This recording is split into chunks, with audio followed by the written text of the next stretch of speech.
Alors on va revenir avec cette vidéo sur les exercices de la séance 2 de la semaine 6 avec des aides et puis surtout des corrections.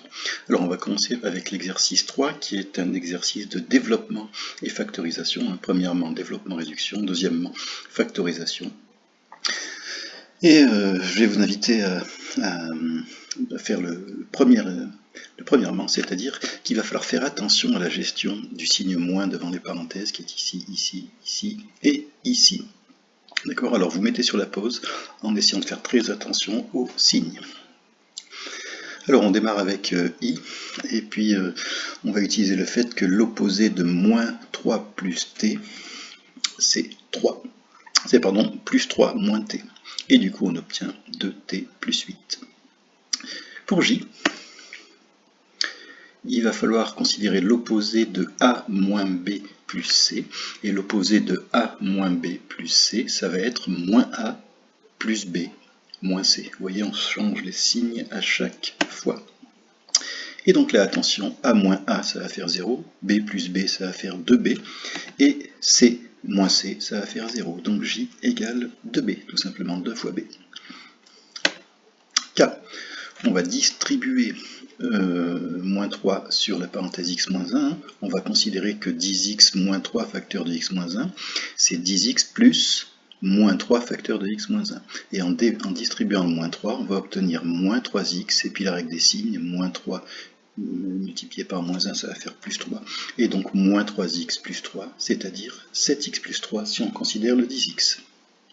Pour L, c'est le même principe, on va distribuer le moins 2, c'est-à-dire qu'on va considérer que 7x moins 1 moins 2 facteur de 3x plus 4, c'est 7x moins 1 plus moins 2 facteur de 3x plus 4. On distribue le moins 2, on obtient moins 6x moins 8 avec la règle des signes, et donc on obtient 1x moins 9, c'est-à-dire x moins 9. Pour les factorisations, on va essayer de mettre en évidence des facteurs communs, et on va... Oups là, je suis allé un petit peu vite, je vous laisse mettre sur la pause avant la correction. Donc là, le facteur commun est évident, c'est 8, et on va obtenir 8 fois n moins 8 fois 1, c'est-à-dire 8 fois n moins 1. Pour n,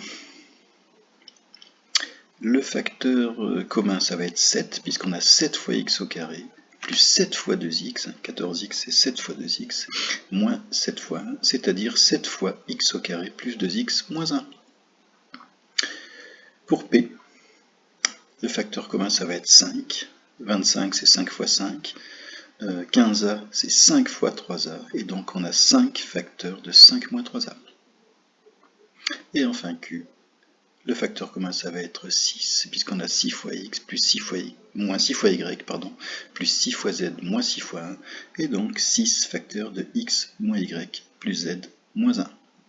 Voilà pour les factorisations. On va passer à l'exercice 4. Alors, l'exercice 4 va mériter quelques petites explications, mais encore qu'on a déjà fait cet exercice-là auparavant. Mais cette fois-ci, on va avoir 10 égalités dont il va falloir dire si elles sont toujours vraies, parfois vraies ou toujours fausses. Alors, qu'est-ce que c'est qu'une égalité toujours vraie? Une égalité toujours vraie, c'est une égalité qui est vraie pour n'importe quelle valeur des lettres qui sont proposées. Une égalité toujours fausse, c'est une égalité qui est fausse pour n'importe quelle valeur des lettres, ou vraie pour aucune, ça revient au même. Et enfin, une égalité qui est parfois vraie, ça va être une égalité qui est vraie pour certaines valeurs de la lettre seulement, et c'est-à-dire fausse pour les autres. Dans ce cas, il va falloir indiquer pour quelle valeur de la lettre les égalités sont vraies. Voilà, je vous laisse réfléchir sur ces 10 égalités, d'accord? Vous les prenez dans le sens que vous voulez. Si vous voulez, vous commencez par regarder les toujours vraies, les toujours fausses, les parfois vraies, ou sinon, vous pouvez les prendre dans l'ordre où elles viennent. Voilà. Mettez sur la pause pour faire votre exercice. Donc on va venir à la correction. On commence avec cette première égalité a plus b égale b plus a. Est-ce que c'est vrai? Oui, c'est toujours vrai. Quels que soient les nombres a et b, l'addition peut se faire dans un sens ou dans l'autre. Cette égalité est toujours vraie. La deuxième, 10 moins t égale t moins 10.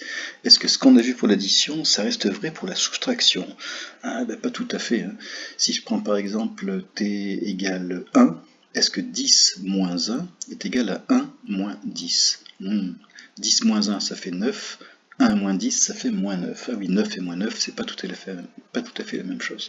En fait, on obtient des résultats entre 10 moins t et t moins 10, on obtient des résultats qui sont toujours opposés. Et donc, cette égalité, elle est parfois vraie, parce qu'elle est quand même vraie pour t égale 10, puisque là, on va obtenir 10 moins 10, ça fait 0, 10 moins 10, ça fait 0. Pour toutes les autres valeurs de t, cette égalité est fausse. E3. Est-ce que 3 moins 2 fois A est égal à A? Bah, elle est parfois vraie. C'est-à-dire qu'elle est vraie seulement pour A égale 1. Si je fais 3 moins 2 fois 1, c'est-à-dire 3 moins 2, je vais obtenir 1. Ça marche. Par contre, pour n'importe quelle autre valeur de la lettre, on va obtenir quelque chose qui est faux. Attention, je vous rappelle qu'il n'y a pas écrit 3 moins 2 ici. Il y a écrit 3 moins 2 fois 1. D'accord? Ne pas se faire avoir avec le 3 moins 2. Quatrième, est-ce que 4 plus x est égal à 3 fois x? Est-ce que c'est toujours vrai, toujours faux? Ben, en fait, c'est parfois vrai. C'est-à-dire que c'est vrai seulement pour x égale 2. Vous pouvez faire le test avec x égale 2. Hein. On va obtenir 6. 4 plus 2, ça fait 6. Et 3 fois 2, ça fait 6. E5. 7 fois a égale 7. Voilà une égalité qui est parfois vraie, et qui est vraie seulement pour a égale 1.